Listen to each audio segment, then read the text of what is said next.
أعوذ بالله من الشيطان الرجيم. بسم الله الرحمن الرحيم.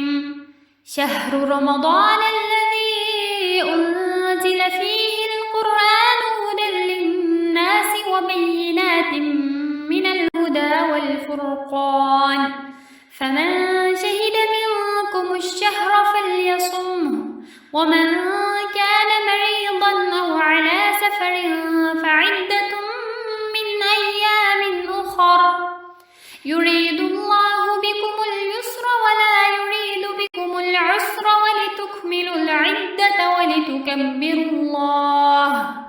ولتكبروا الله على ما هداكم ولعلكم تشكرون.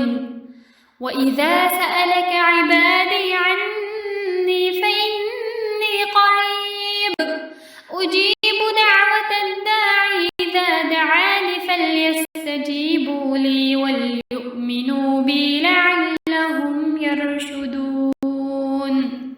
صدق الله.